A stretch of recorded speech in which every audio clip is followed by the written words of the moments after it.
extremely interesting, probably best as far as some of the long-standing demands are concerned.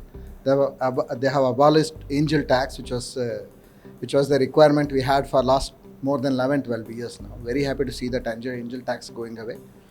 The EPF related policy recommendations are extremely interesting. That should help startups to attract more talent, and equally is the research commercialization things where the private parties are allowed with the educational institutes. So there are several things in this budget which should encourage a lot of novel startups, right? So normally what used to happen in each and every budget that we used to see, there would be some recommendation, some investment guideline, some startups in certain sector getting benefited, etc. But I think this budget gives a policy direction, and it's really heartening to see that there is a right focus on startup, right? Not just from the funding perspective, from the operations perspective, right? So that's a very, very encouraging move here, and I rate it probably one of the best from the startup perspective that we have seen in the long term. I think, see, the fundamental requirement, the fundamental thing that we want government to look at it is they should look at investment as the investment activities, right? So if someone wants to come and invest into a startup, give them tax rebates, right? And allow them to take this money out of their taxable income, right? So increase inflow into the investment as far as startup is concerned. You may just focus on AIF, right? AIF Cat 1 or Cat 2. Just say that investment done through the proper channel to the startups, right, should always be attractive from the tax regime perspective. Long-term capital gains tax, they have reduced it to 2 years from 3 years, which is a welcome change even in the unlisted stocks. But will it help the investors? No, as an investor, now when the startup gets an exit, right? If I have held my equity for more than 2 years, then my investment will be considered as a long-term capital gain tax, which is, I'll only pay 12.5% out of the return that I get.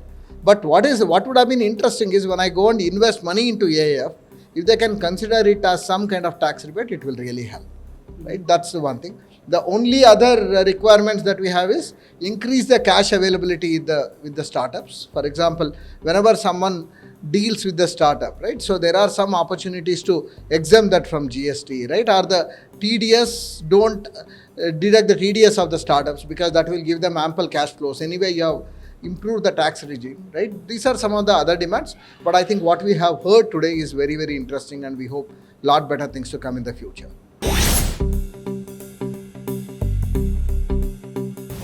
There are two aspects, right? One is, unless we look into the complete provisions of the budget, we can't say that, right? So budget speech may not be same as the budget, right? So from that perspective, we need to go back and look at this. Yeah, it is true that even optically, two states are the eastern part of the country. They have been spoken a lot more about it, right? So could be a political reality. To do 20 things right, probably you need to do one thing to accommodate people, right? That's unfortunately the verdict has been accommodating. We should accept it and move on.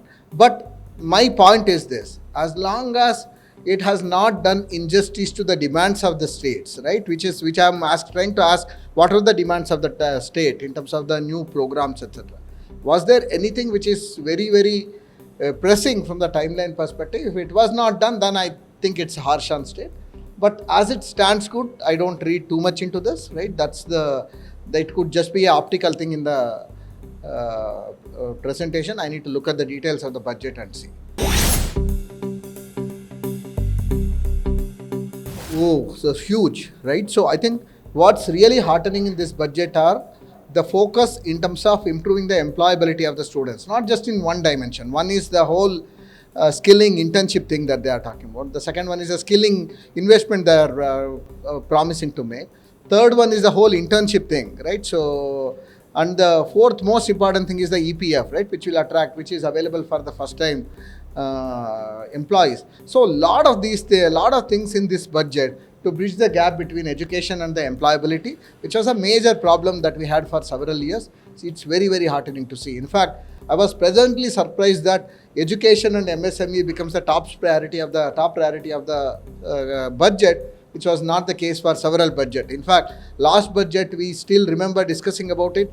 There was hardly mention of MSME, right? After a long time, I'm hearing about MSME and I'm hearing about education, which is very, very heartening for us.